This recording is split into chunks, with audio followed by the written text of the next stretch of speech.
راستہ چلنے والیوں راستہ تمام ہو، راستہ چلنے والیوں راستہ تمام ہو، اس محفل میں آنے والیوں کو میرا سلام ہو۔ السلام علیکم ورحمۃ اللہ وبرکاتہ۔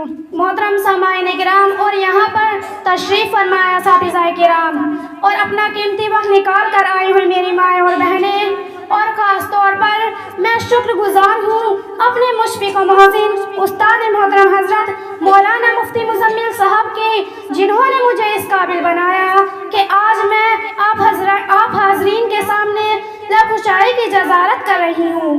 میں دل کی گہرائیوں سے اپنے استاد کے لیے دعا گو ہوں کہ آپ جیو ہزاروں سال اور ہر سال کے ہوں دن 50,000۔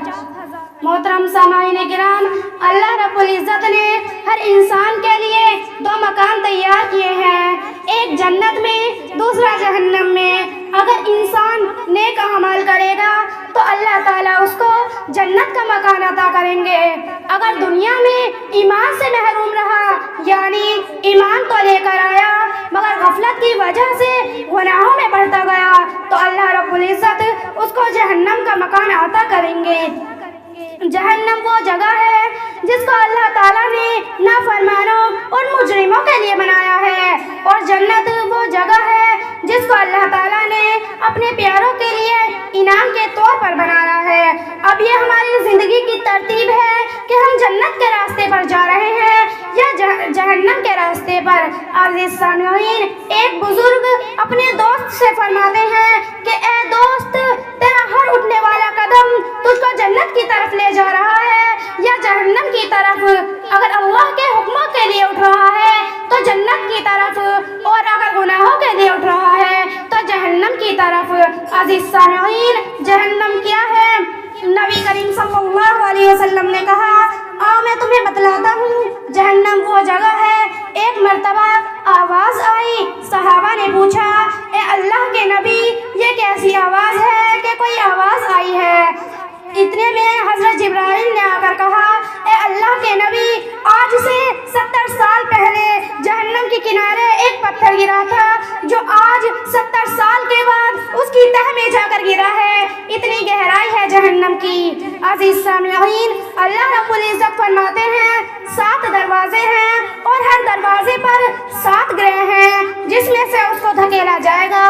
پھر فرماتے ہیں 7 طبقے ہیں، 7 حصے ہیں اور 7 اسٹوریز ہیں۔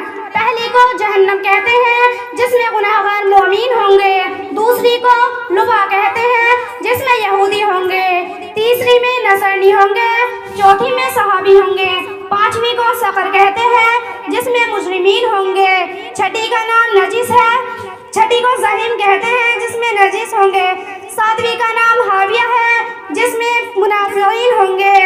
منافقین سب سے نیچے کے طبقے میں ہوں گے، اور جب وہ لوگ اس میں ڈالے جائیں گے تو جہنم کے اوپر اتنا سخت غصہ ہوگا اور اس کا ایک لپٹا آئے گا، اور جس چیز پر سے جہنم گزرے گی اسے توڑ پھوڑ کر فنا کر دے گی۔ عزیز سامعین، وہاں بھوک اتنی سخت ہوگی، قرآن نے فیصلہ فرما دیا ان کو زقوم کا پودا دیا جائے گا جس میں کانٹے ہوتے ہیں، اتنا کڑوا ہوتا ہے کہ زبان سے لگایا نہیں جا سکتا، اور جہنمی اس کو کھائیں گے۔ عزیز سامعین، جب پینے کے لیے پانی مانگیں گے تو ان سے کہا جائے گا کہ گرم پانی پیو۔ وہ پانی اتنا گرم ہوگا کہ جب وہ پئیں گے تو ان سے ان کی انتڑیاں گل جائیں گی۔ عزیز سامعین، سوچے تو صحیح کہ کتنا گرم ہوگا۔ پھر فرماتے ہیں ان کو غسلین دیا جائے گا، یعنی جہنموں کے جسم سے جو خون اور پیپ نکلتا ہے اسے پیالوں میں جمع کر کے ان کو دیا جائے گا۔ عزیز سامعین، سوچے تو صحیح، اگر کسی انسان کے زخم سے خون اور پیپ نکلے تو کتنی بدبو آتی ہے، برداشت نہیں ہوتی، اور جہنمی اس کو پئیں گے۔ عزیز سامعین، کیسی قسم کی سزائیں ہوں گی، اس لیے ہمیں چاہیے کہ ہم اللہ تعالیٰ سے جہنم کی آگ سے پناہ مانگے۔ اس لیے ہمیں چاہیے کہ ہم سچی توبہ کریں اور جہنم کی آگ سے پناہ دیں۔ اللہ تعالیٰ ہم سب کو جہنم کی آگ سے پناہ دے، آمین۔ وما علینا الا البلاغ المبین۔ پڑھ نماز پنج گانا نہ کر کوئی بہانہ، پڑھ نماز پنج گانا نہ کر کوئی بہانہ۔